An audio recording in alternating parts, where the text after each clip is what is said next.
The chime of the bell beckons us into a sacred time. Welcome to the First Unitarian Universalist Church of Houston, where we widen love's circle by honoring the inherent worth and dignity of all.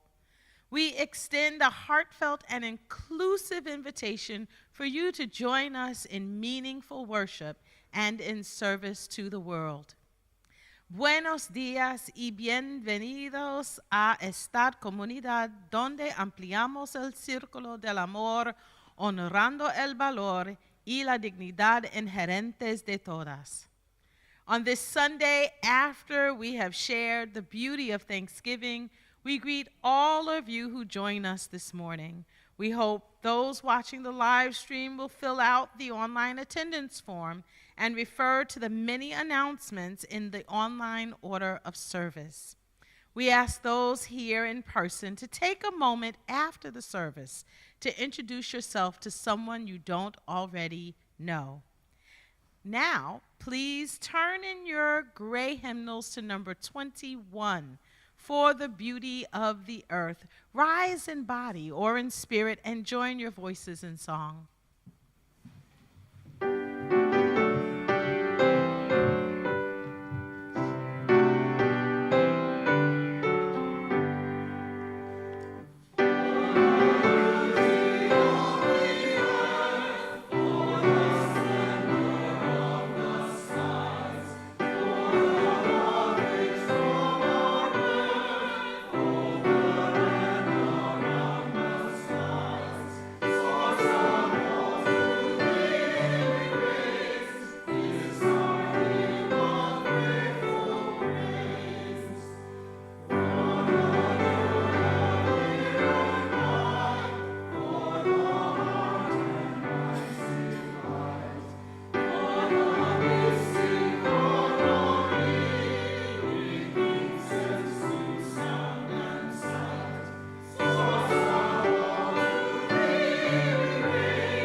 Whether by habit or out of need, whether in body or through cyberspace, you entered the sanctuary, light shining sky inside, open space for hearts and mind.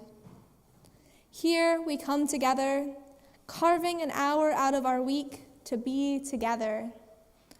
We can leave the chaos, the schedules, the demands at the door.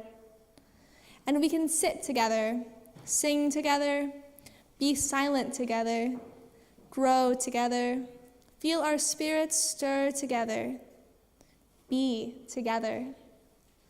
Welcome to the First Unitarian Universalist Church of Houston. Come, let us worship together.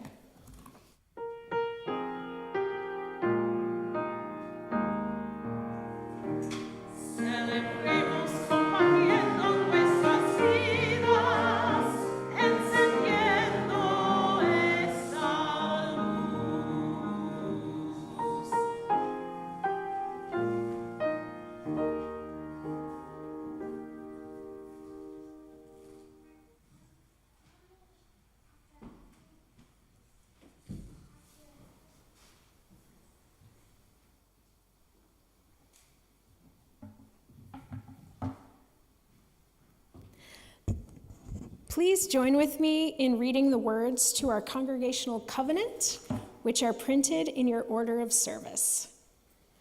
Love is the spirit of our congregation. Service is our prayer. To dwell together in peace, to seek truth in love, and to encourage one another. Thus do we covenant.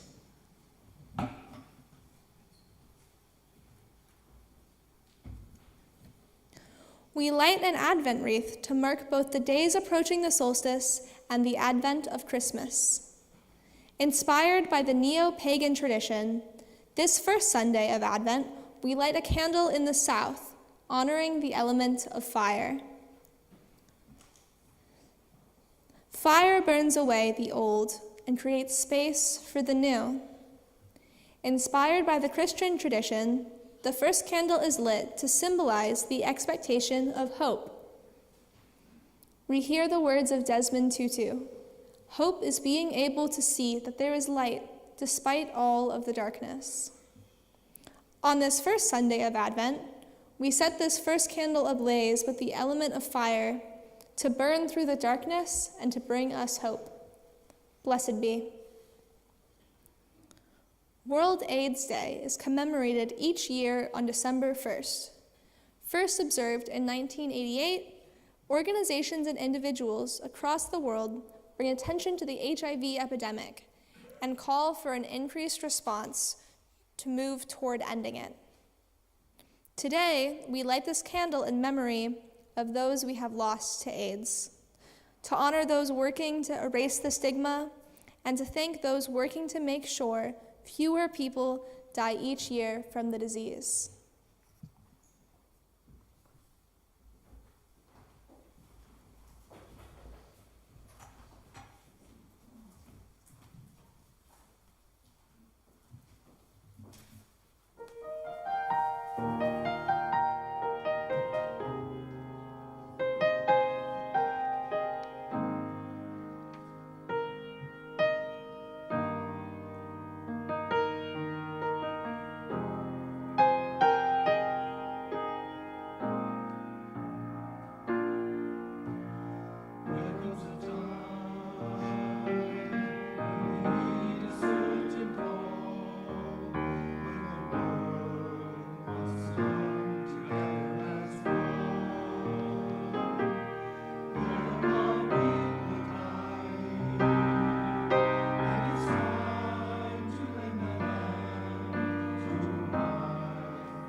now it is time for the story for all ages, so I encourage you, if you are young in body or in heart, to come up and see all of the pages.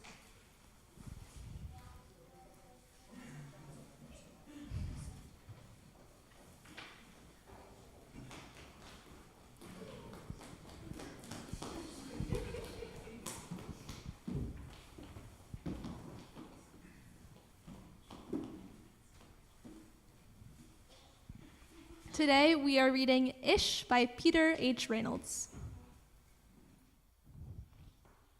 Ramon loved to draw.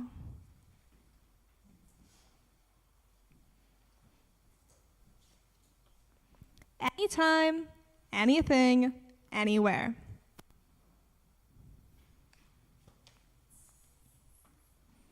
One day, Ramon was drawing a vase of flowers. His brother, Leon, leaned over his shoulders. Leon burst out laughing. "What is that?" he asked.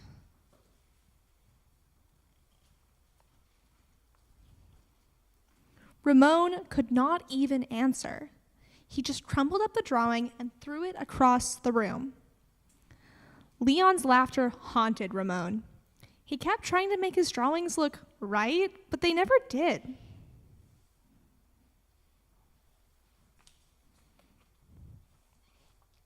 After many months and many crumpled sheets of paper, Ramon put his pencil down. "I'm done."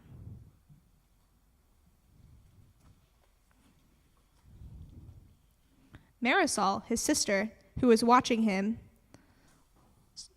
"What do you want?" he snapped. "I was watching you draw," she said. Ramon sneered. "I'm not drawing. Go away." Marisol ran away, but not before picking up a crumpled sheet of paper. "Hey, come back here with that." Ramon raced after Marisol, up the hall and into her room.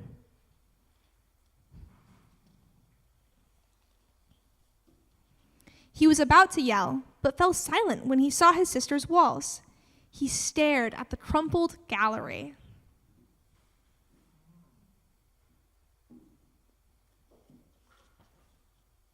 "This is one of my favorites," Marisol said, pointing. "That was supposed to be a vase of flowers," Ramon said. "But it doesn't look like one." "Well, it looks vase-ish," she exclaimed. "Vase-ish?" Ramon looked closer. Then he studied all the drawings on Marisol's walls and began to see them in a new way. "They do look ish," he said. Ramon felt light and energized. Thinking ishly allowed his ideas to flow freely. He began to draw what he felt, loose lines quickly springing out without worry.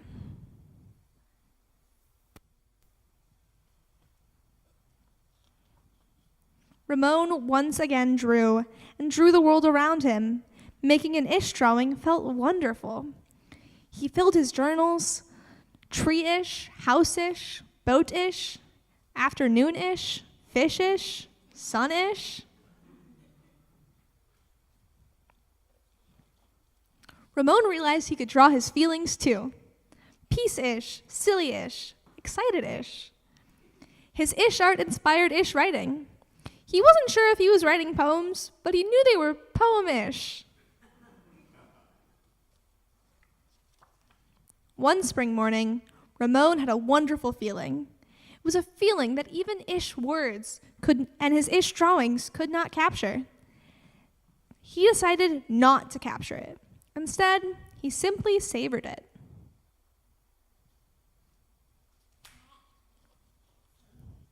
And Ramon lived ishfully ever after.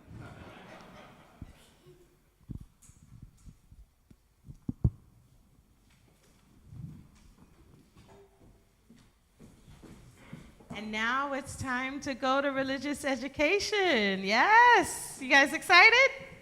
You should be. I'm sure you're going to learn a whole lot. I think they're excited-ish. We're going to sing them away before they run.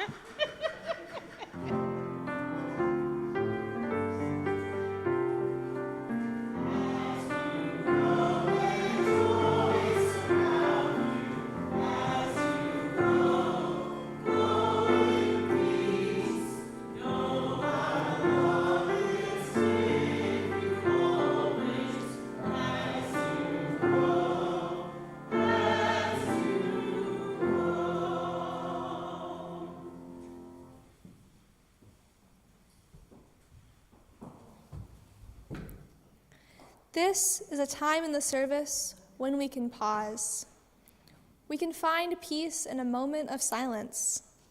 Please join with me in the spirit that some call meditation and others name prayer. Settle your body into a comfortable place. You may want to stretch or adjust how you're seated, or shake out a little tension. See if you can make yourself just 1% more comfortable. Take one deep breath in and out, then another in and out. Open your mind, open your heart. Today, I thought we could listen to the Mary Oliver poem, Wild Geese, and use that as our meditation. You do not have to be good. You do not have to walk on your knees for 100 miles through the desert repenting. You only have to let the soft animal of your body love what it loves. Tell me about despair, and I will tell you mine. Meanwhile, the world goes on.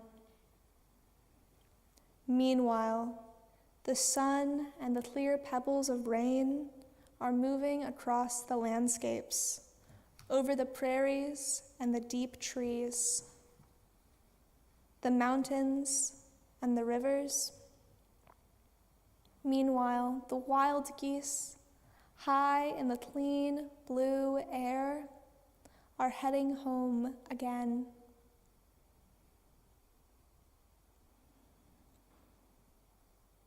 Whoever you are, no matter how lonely, the world offers itself to your imagination, calls to you like the wild geese, harsh and exciting, over and over announcing your place in the family of all things.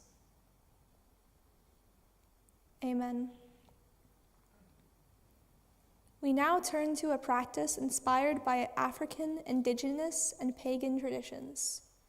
We say aloud or bring to mind those who we wish to be held by the loving embrace of this religious community. They are part of the great cloud of witness and memory, and we will, even if we do not know their names, hold them in our hearts.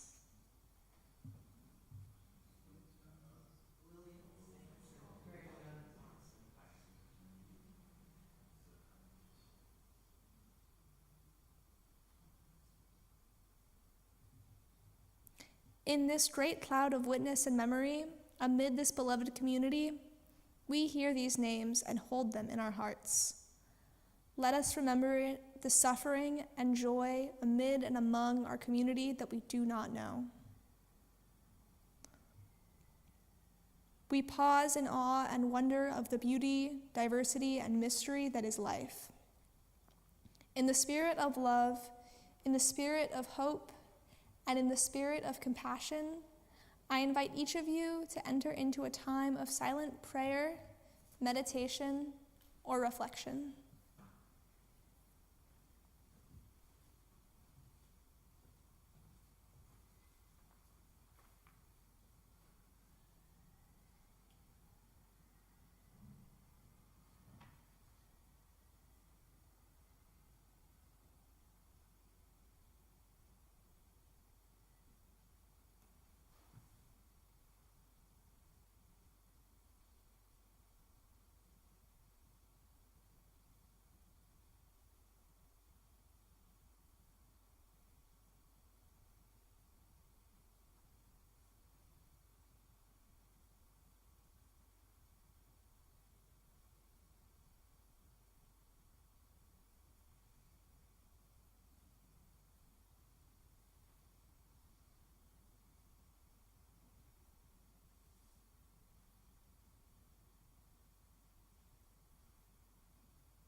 this moment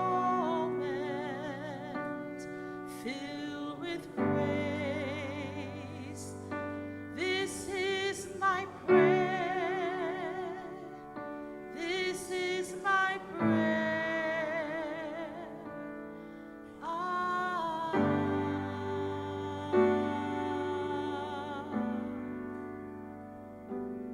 May the sense of mystery guide us through our journey. This is my prayer.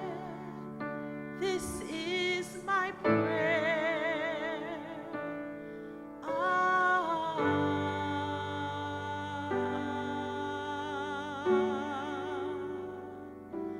This is my prayer.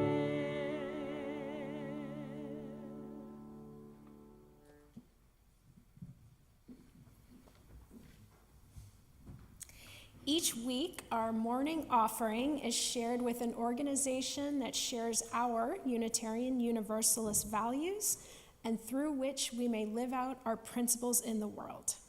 This week, we are donating to the English as a Second Language program at Emerson UU Church, and here to tell us more is our own Albert Pusio.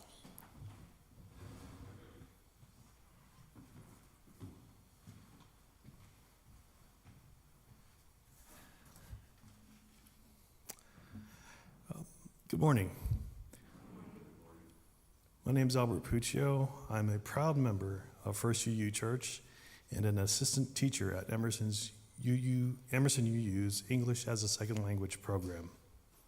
I'm deeply grateful for this opportunity to share our program's mission and its pressing need for your support. Teaching English to immigrants is one of the most powerful ways to integrate them into our community and set them on a path to citizenship. With over a quarter of Houston's population being immigrants, according to Rice University's Kinder Institute, our work is vital. Today, our students hail from places like Russia, Ukraine, Iran, Turkey, Venezuela, Haiti, Sudan, Eritrea, amongst others. This diversity not only enriches our classrooms, but also reflects the core UU principle of upholding the inherent worth and dignity of every person. During our most recent registration, we enrolled 118 students speaking 12 languages, including Spanish, Russian, Farsi, and Vietnamese. Thanks to support from our donors, we've expanded our class levels to 5, each at full capacity with 20 students. Our program is entirely free for students, self-funded and volunteer-driven.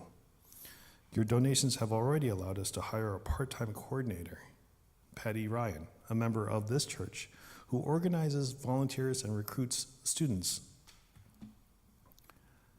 But we need ongoing support to maintain her role and provide textbooks, which cost $36 each.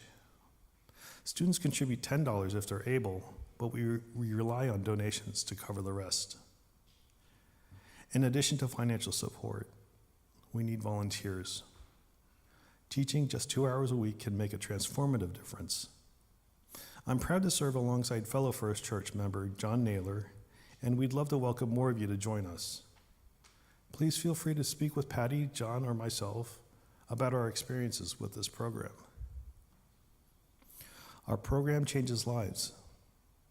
Students become better equipped to communicate with our children's schools, succeed in the workplace, and engage in the broader community. In the classroom, we see friendships bloom between people from vastly different backgrounds, united by the shared goal of learning English. As we prepare for our spring semester starting in January 2025, I invite you to consider how you can help. Whether through donations or volunteering, your contributions foster inclusivity, education, and hope. Thank you for this opportunity to share Emerson ESL's program with you. Together, we can continue to make a meaningful difference.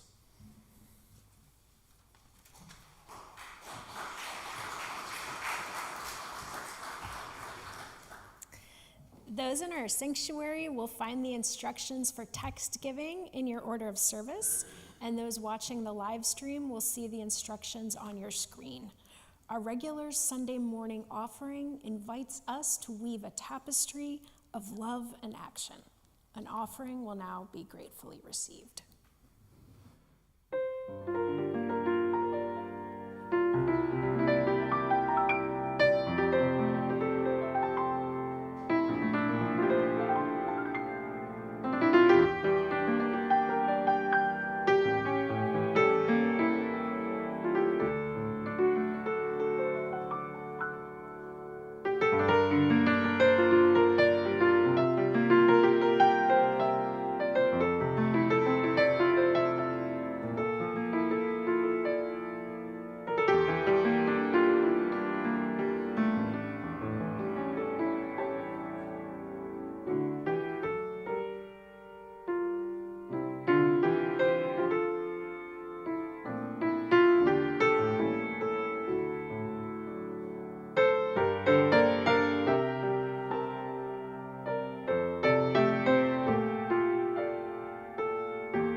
From you I receive, to you I give.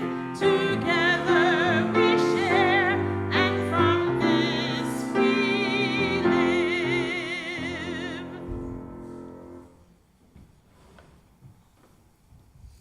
Please help me to dedicate the offering.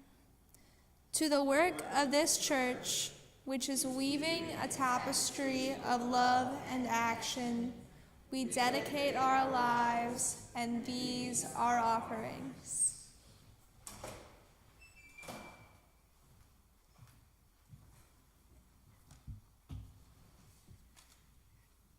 Our first reading this morning is Each of Us is an Artist by Arthur Graham. Each of us is an artist whose task it is to shape life into some semblance of the pattern we dream about. The molding is not of self alone, but of shared tomorrow and times we shall never see. So let us be about our task. The materials are very precious and perishable.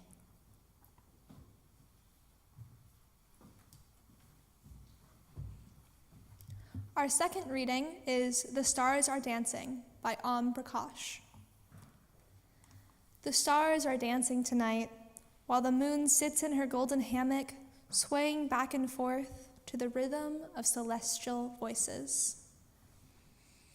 The beloved is full of rapture, dancing worlds and stars into being, drunk with the wine of passion and filling the heavens with song. Do not sit alone in the dark while creation sings three-part harmony. Dance, my friends, dance wildly, sing joyfully, fill your heart with the beauty of the beloved as the beloved turns your soul to light. Herein ends the second reading. I invite you to open your gray hymnals to number 22. Dear weaver of our lives' design, please rise in body or in spirit and join your voices with me in song.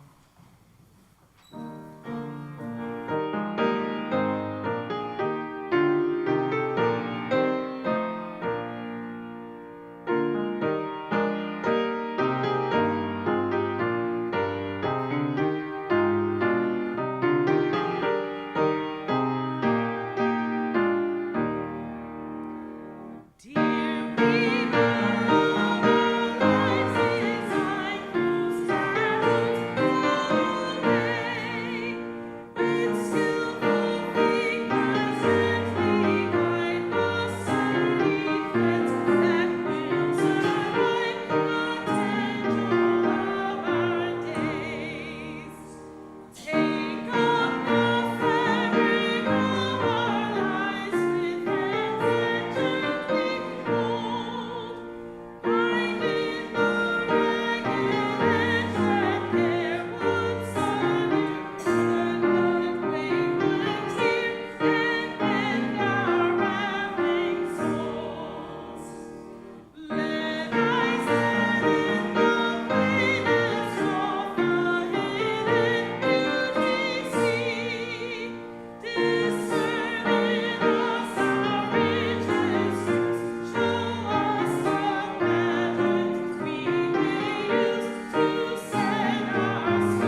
Good morning. For those of you who do not know me, I am a senior at Rice studying religion and studio art with a minor in creative writing. I plan on attending seminary to become a Unitarian Universalist minister. While that is still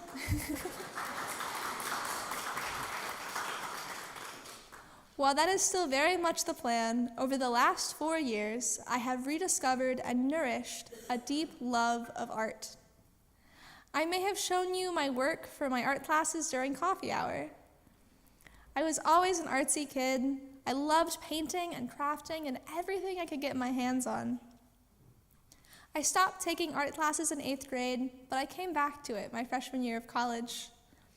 I was taking these religion classes, and they were an existential crisis in a class, thinking about consciousness and cognition and how humans have grappled for thousands of years with the struggles of life.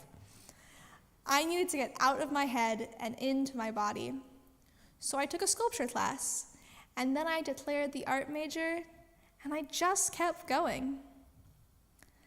Art has taught me so many things. But what I want to focus on today is what art has taught me about mistakes. Art has taught me that taking risks and opening yourself up to making mistakes allows for more growth and enjoyment of life. My sophomore year, I was taking 2 studios at the same time, beginning painting and beginning drawing. I was in these 2 classes for over 12 hours a week, plus many more for homework. I did not know how to draw. While I had taken art classes in middle school, we had just used tracing tables and the grid method. I could not look at something and make it appear on the page.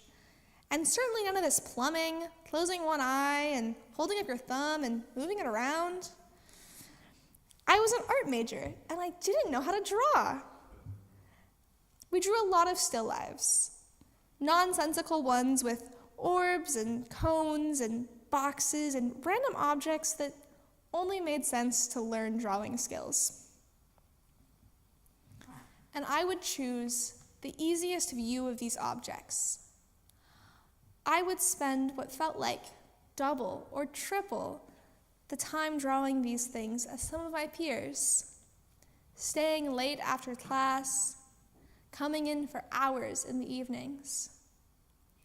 We would get to critique day, and I would hang my drawing up on the wall next to everyone else's.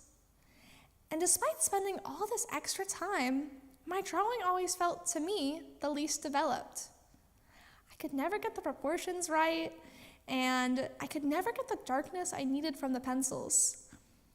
I felt like I was trying endlessly, just to have it not measure up to the other drawings on the wall. Learning how to draw was not easy, but it was made so much better by my fellow classmates and my professors.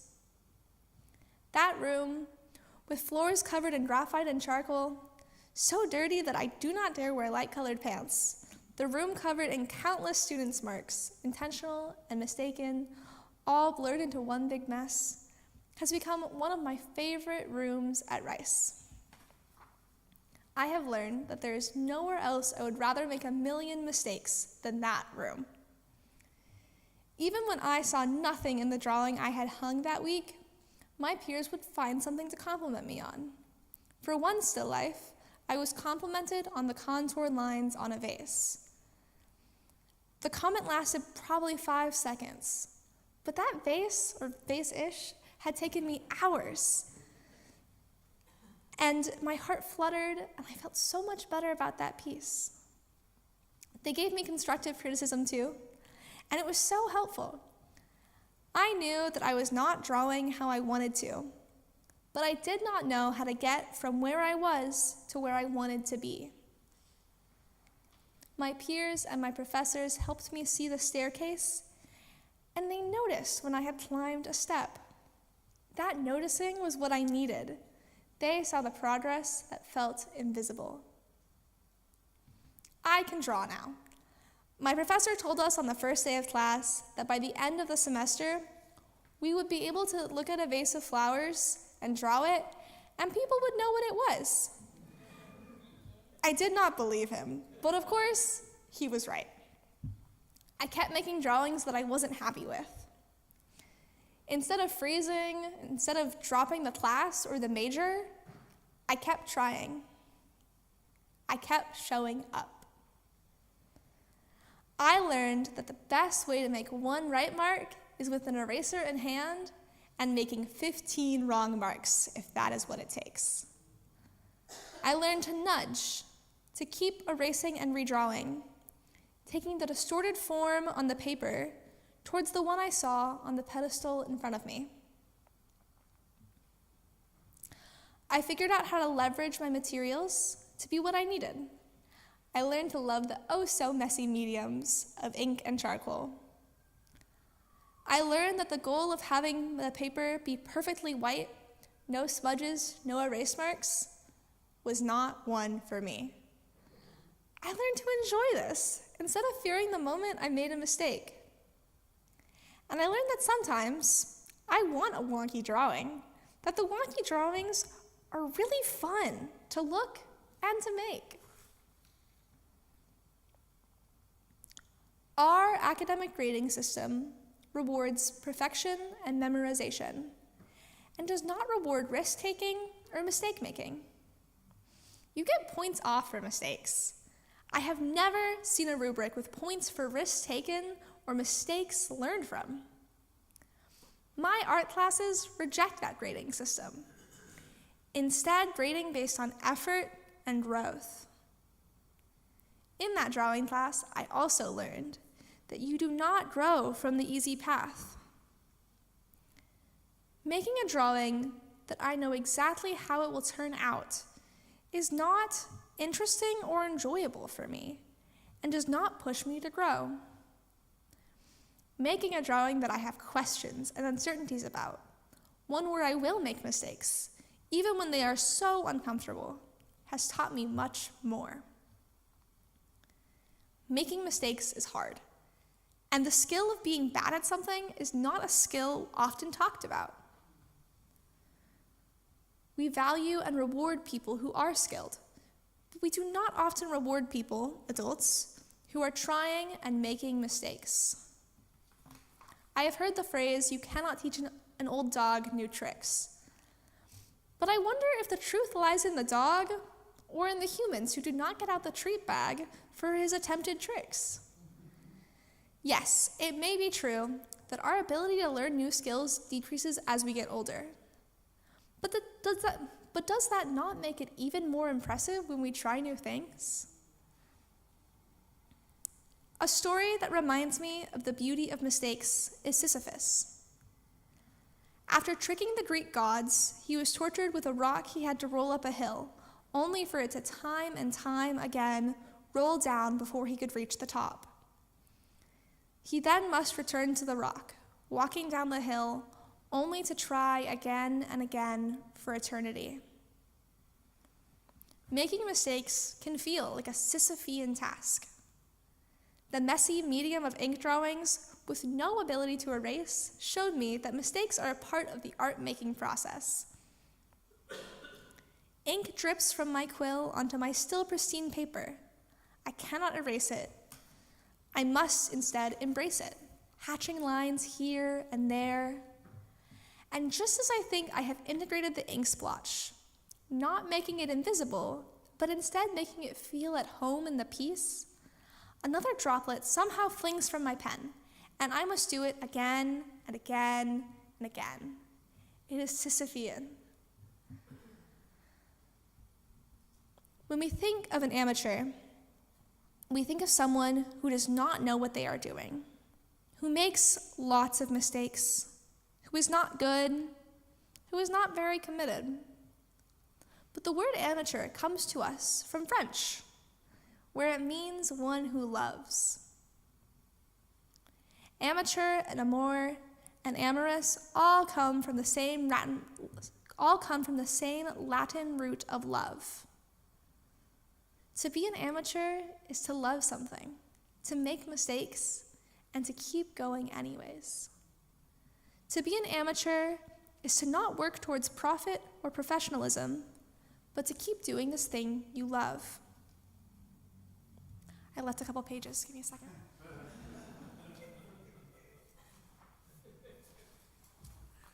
There we go. I am an amateur. I am an amateur sewist. I am an amateur photographer, an amateur poet, an amateur cook. I am an amateur at country line dancing. I love it, not knowing the dance, but finding that person, calling out the moves, trying my best, and laughing when I step wrong.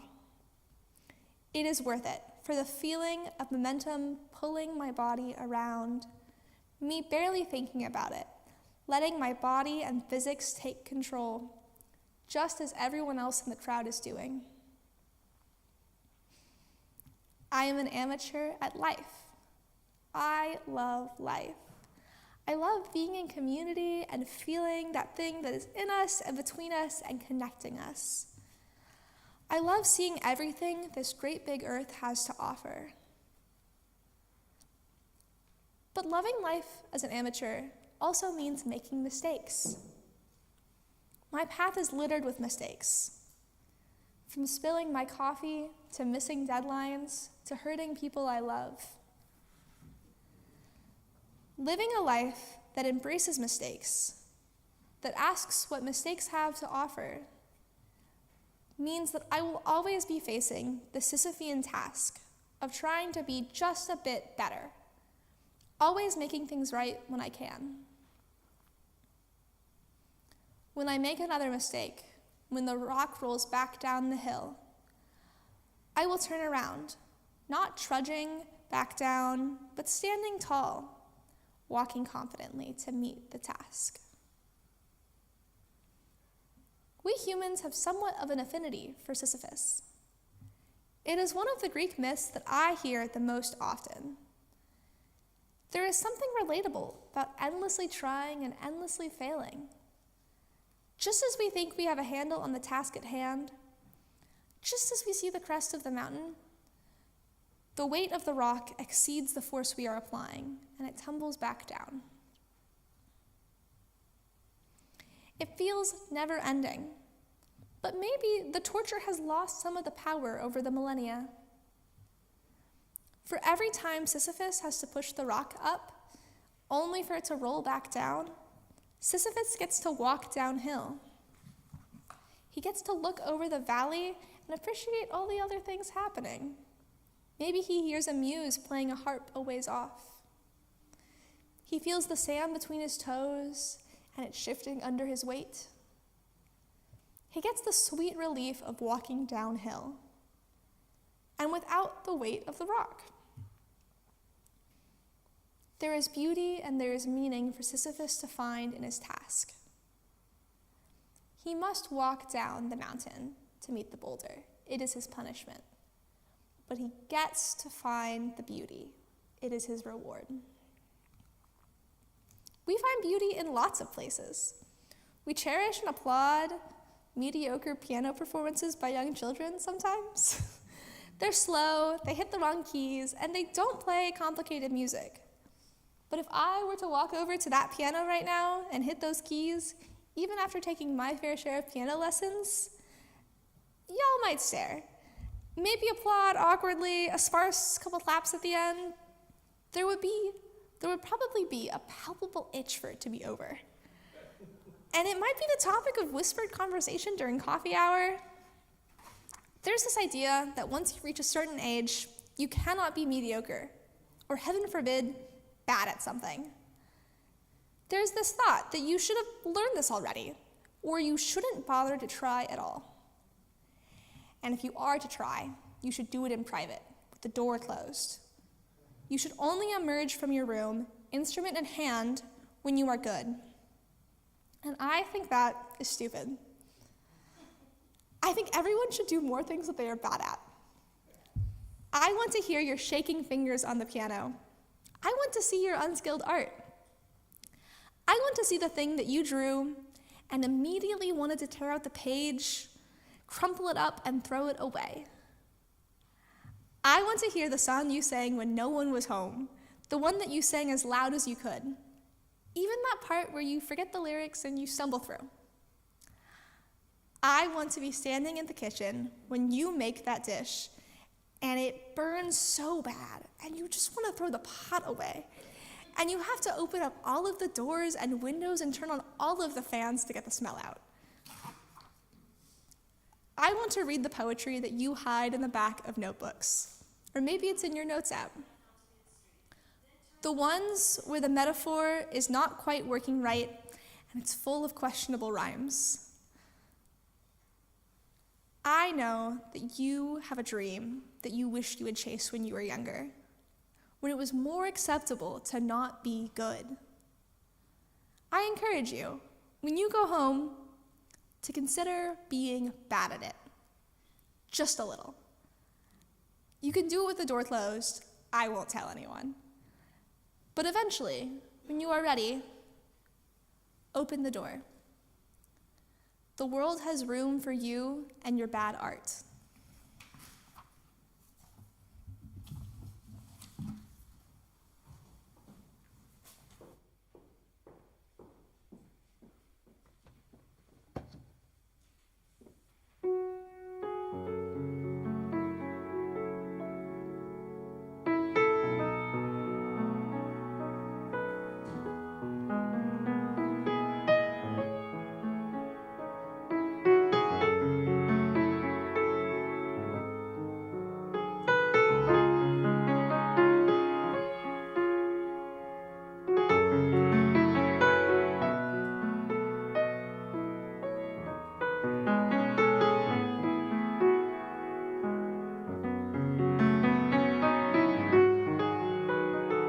Thank you, Artie. I'm going to try to be a little more Jolie-ish. And so now I invite you all to open your teal hymnals to number 1053. How could anyone? Please rise in body or in spirit and join your voices in song.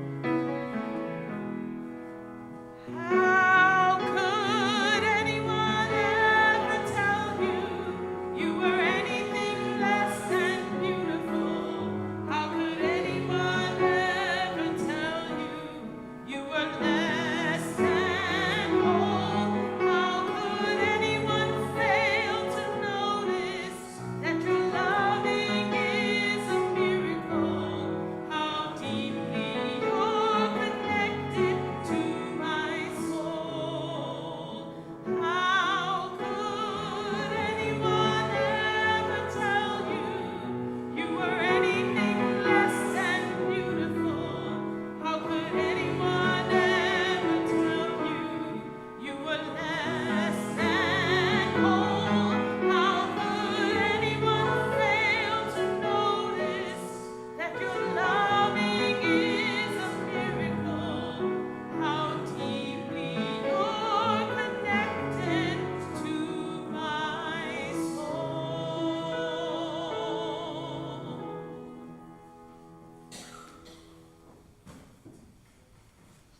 As we extinguish our chalice, please read with me the words that are printed in your order of service. We extinguish this flame, but not the light of truth, the warmth of community, or the fire of commitment.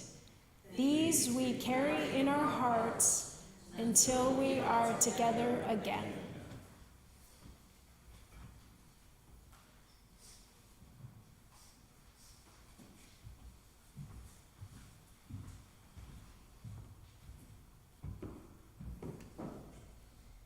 Go out into the world.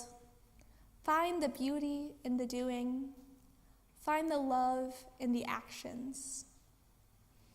When the boulder falls, because we know it will, turn, raise your head high, your shoulders down, and walk to meet it, enjoying the view on the way down.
Thank you for joining us. We want to know who you are and would love to connect with you. Please fill out the link to the online attendance form, and if you are on YouTube, click like and subscribe. If you're interested in joining our congregation, email us at membership@firstuuhouston.org. Thanks so much.